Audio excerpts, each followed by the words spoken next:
Sekarang kita ke cara pendingin.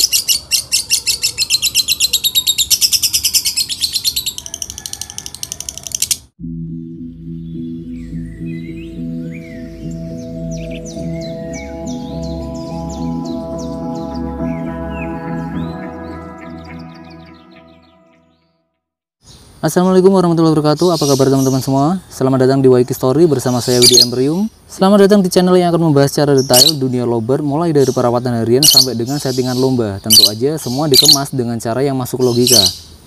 Oke, di video kali ini kita akan membahas cara menjinakkan lovebird yang gires. Ini sesuai dengan requestan teman-teman ombyokers ya. Siapa nih di sini yang hobi banget memproses lovebird ombyokan dibanding beli jadi? Ya nggak bisa dipungkiri juga, saya adalah salah satunya ya.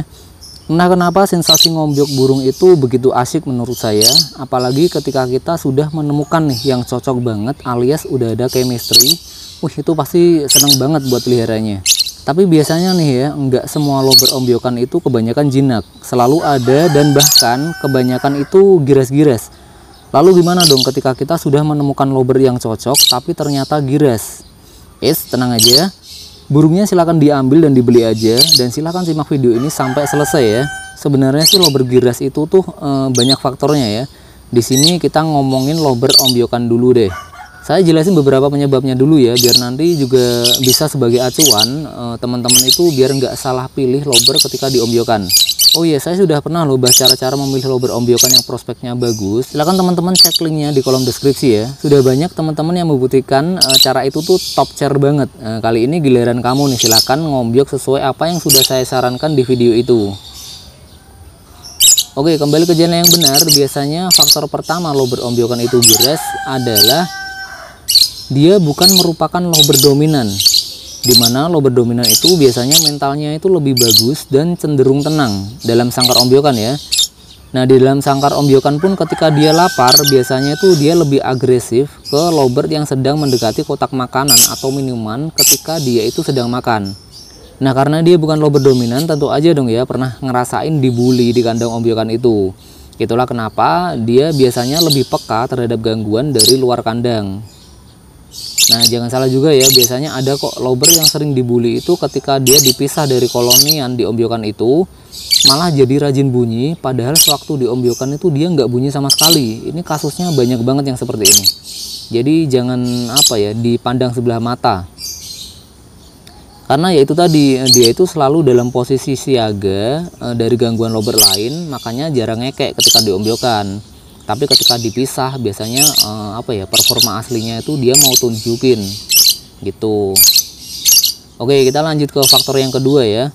Nah, di faktor yang kedua ini seperti yang kita ketahui bahwa sebagian besar lovebird ombyokan itu hasil dari lolohan induk. Maka dari itulah insting alaminya untuk menjauhi apapun yang menurutnya membahayakan keselamatannya itu masih tinggi banget gitu. Berbeda ketika kalian langsung beli di peternak yang memiliki ring terkenal, yang biasanya mereka itu menerapkan lolohan tangan untuk memastikan kualitas anakannya tetap terjaga nih biasanya. Nah, bisa dipastikan hand feeding atau lolohan tangan inilah yang akan membuat lovebird menjadi lebih bisa beradaptasi terhadap manusia. Jadi gitulah alasannya ya kenapa hasil lolohan tangan dan juga lolohan induk itu tingkat giresnya berbeda. Ini tergantung insting alaminya itu seperti apa. Jadi dia tidak menganggap manusia itu objek yang membahayakan keselamatan dia. Oke, gitu ya. Selanjutnya kita ke faktor yang ketiga ya. Untuk yang faktor ketiga ini biasanya adalah dialami oleh lovebird dengan tingkat stres yang tinggi. Alias dia itu merasa tertekan berada di kolonian itu dan di lingkungan itu. Nah, kalau yang ini tuh kasusnya biasanya untuk lovebird ombyokan yang baru aja dipindah dari peternak ke kios burung. Dan sedikit kasusnya itu terjadi di ombyokan yang di peternak langsung ya. Jadi pada lovebird dengan stres yang tingkat tinggi ini biasanya dialami ketika lovebird itu baru aja nih kios burung membeli burung di peternaknya langsung. Jadi baru aja pindah. Ini biasanya lebih banyak girasnya sih, karena dia masih perlu beradaptasi dengan lingkungan baru. Nah, ketika dia merasa kurang nyaman dengan lingkungan yang baru itulah dia merasa was-was berada di sana. Ya bisa dipastikan ya, dia bakalan selalu merasa takut. Ini udah pasti. Oke, untuk penyebabnya kita ambil 3 aja ya. Biasanya itu yang paling banyak mempengaruhi sih 3 faktor itu. Selanjutnya kita bahas dulu kenapa sih atau apa perlunya lobber gearless itu dijinakan. Baik, langsung yang pertama itu adalah agar memudahkan kita dalam mengatur settingan lombanya nanti. Ini salah satunya adalah skill dia bisa disuapin yang paling berpengaruh. Lalu yang kedua itu dalam memaster tuh dia lebih bisa cepat menangkap materi masterannya. Berbeda jika dia itu masih dalam kondisi gearless. Itu biasanya tingkat fokusnya itu mudah terpecah. Selanjutnya yang ketiga itu lobber akan lebih mudah dipantau perkembangannya atau hasil dari perawatan kita. Jadi nantinya ada penambahan durasi, tingkat mental, jeda ngekeknya itu akan lebih mudah terpantau dibanding dengan lobbernya itu yang masih gearless banget. Nah selanjutnya lobber yang sudah dijinakan itu cenderung jarang membuang energi secara sia-sia. Anggaplah contoh dalam perjalanan ke arena gantang itu biasanya lobber yang gearless akan langsung ngos-ngosan karena banyak tingkah atau banyak panik ketika di dalam sangkar. Nah pernah nggak nih teman-teman ketika di rumah itu burungnya memang gacor banget dan dia udah beradaptasi dengan lingkungan rumah kita. Lalu ketika kita bawa ke arena gantang untuk yang pertama kali, biasanya ketika sampai di arena gantang, ketika kita buka kerodong itu langsung ngos-ngosan dia. Nah inilah sebenarnya burung-burung yang belum beradaptasi dengan baik dengan lingkungan barunya. Maka dari itu baiknya sering-seringlah memindah tempat atau membawa ke arena gantang biar dia itu terbiasa. Oke, sekarang kita ke cara penjinakannya ya. Oh ya maaf karena tidak praktek langsung karena kebetulan lobber ombyokannya lagi masa mabung. Ini di depan ini juga lagi masa mabung. Tadinya mau saya praktekkan langsung tapi daripada beresiko tinggi ya. Jadi mohon maaf. Tapi insya Allah nanti mudah dipahami kok teori yang saya berikan ini. Cara untuk menjinakkan lobber gearless itu cukup simpel, tapi lumayan menguras waktu dan tenaga. Dan tentu aja dibutuhkan kesabaran. Oke, langsung aja yang perlu dipersiapkan di sini adalah mandi basah secara bertahap. Nah, tapi mandinya seperti apa nih? Nah, kenapa nih perlu dimandi basah secara bertahap? Karena agar tingkat stresnya itu nggak naik kecepatan. Tentu aja untuk lobber yang masih gearless banget, ketika dia kena air dengan cara disemprot itu tingkat stresnya pasti akan naik. Cuma kan naiknya itu ada yang dia secara bertahap pelan-pelan, ada yang langsung stres dia. Stresnya di sini dia kadang-kadang tuh langsung macet bunyi. Gitu. Nah, kalau kita langsung mandi basah kuyup tuh biasanya burung cenderung akan mudah stres banget. Ini jika kasusnya pada burung baru ya, alias burung yang baru aja diombyokan dan belum pernah kena rawatan sama sekali. Jadi jika kalian baru aja beli burung baru, baiknya itu adaptasi lingkungan baru dulu selama semingguan dan itu jangan dimandikan dulu. Jemurnya juga jangan lama-lama, 5-10 menit atau 5 menit aja deh, itu udah cukup banget. Agar dia itu merasa nyaman dulu di rumah kita. Jadi jangan begitu ketika dia sampai di rumah kita, kena rawatan dia malah stres gitu loh. Karena kebanyakan kasusnya dari teman-teman tuh seperti itu. Om saya baru aja ngombyok burung nih. Nah ketika diombyokan tuh bagus banget, lalu ketika sampai di rumah saya rawat kok malah macet dan gak mau bunyi. Nah itu salah satu faktornya adalah dia itu tingkat stresnya naik karena perawatan itu tadi. Jadi baiknya itu tuh ketika sampai di rumah jangan diapa-apain dulu gitu, biarin dia itu beradaptasi dulu ya. Kan ini ada perbedaan lingkungan ya, yang tadinya di kios burung itu ramai banget, sekarang kok sepi banget. Itu kan pasti burung bertanya-tanya ya. Nah di 3 hari pertama ini saat burung datang di rumah itu baiknya kalian tempatkan di ruangan yang tenang dulu. Ini supaya dia itu beradaptasi dengan suara-suara yang biasanya terdengar di rumah kita. Jadi tiap rumah pasti ada suara masing-masing ya. Ada yang mungkin itu rumahnya warung kayak, atau mungkin bengkel seperti saya, atau yang rumahnya tenang-tenang aja tapi banyak burung juga banyak kan. Nah disinilah burung akan beradaptasi nih. Itu tuh suara apa sih gitu. Nanti ketika dia sudah terbiasa dengan suara itu, pasti dia akan tenang sendiri. Nah setelah di 4 hari baru boleh kita taruh di tempat yang banyak lalu lalang di tempat kita. Nah kalau rumah kalian itu dekat dengan jalan raya, baiknya tuh jangan taruh di pinggir jalan raya langsung ya, sebelum lewat seminggu adaptasi. Karena yang ada malah proses adaptasi lingkungan barunya ini keganggu. Ini banyak juga kasusnya saya pernah lihat.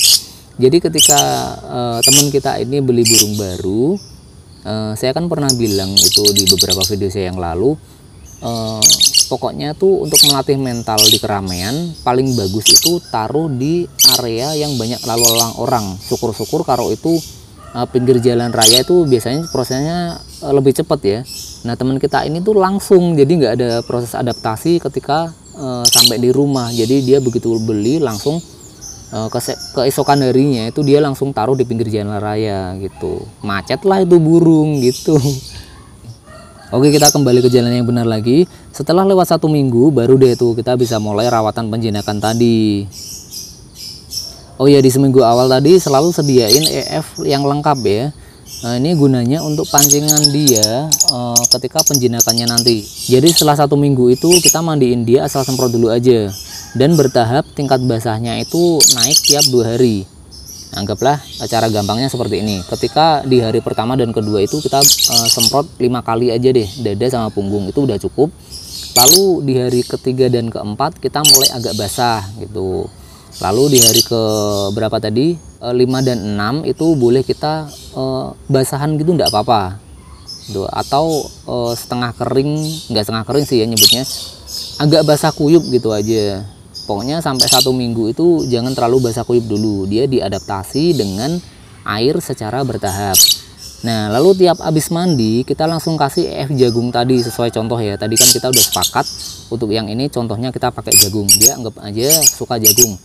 Jadi ketika dia habis mandi kita kasih EF jagung tadi, caranya taruh di dalam sangkar dulu aja, jangan langsung disuapin dulu karena kecil kemungkinan di tahap ini tuh dia akan mau disuapin. Tapi kalau mau ya bagus banget.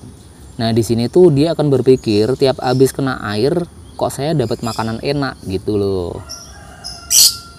Nah, setelah semingguan baru deh kita bisa mandi basah kuyup. Dan selesai mandi kita pegang burungnya bentar. Ini juga penting prosesnya.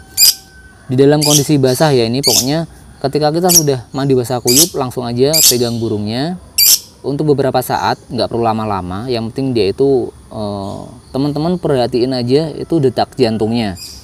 Jadi biasanya ketika dia kita tangkap kan dia agak apa ya, agak cepet nih detak jantungnya. Kita pegang sampai detak jantungnya itu udah mulai tenang. Pasti nanti teman-teman tahulah rasanya.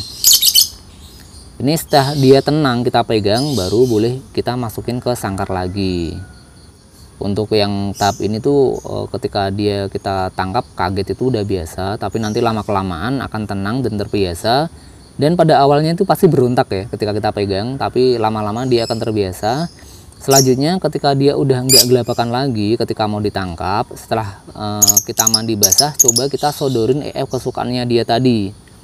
Jadi di tahap yang berapa ini? Ya pokoknya tahap inilah ya. Di tahap ini tuh ketika dia sudah kita semprot basah dan akan kita pegang tuh kebanyakan kasusnya dia udah nggak terbang-terbang lagi.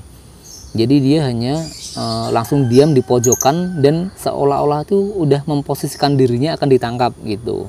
Oh ya, ingat ya, untuk batasan baiknya jinakin burung itu menurut saya sih hanya sampai dia itu mau disuapin aja. Dan tetap ada kabur-kaburnya ketika mau ditangkap gitu. Jadi jangan sampai terlalu jinak banget, itu menurut saya juga nggak bagus sih. Oke, sampai di sini sudah ada gambaran ya untuk tahapannya. Yang paling butuh kesabaran itu adalah di proses terakhirnya tadi, dimana kita diharuskan melatih dia itu mau makan yang kita sodorin langsung dari tangan kita gitu.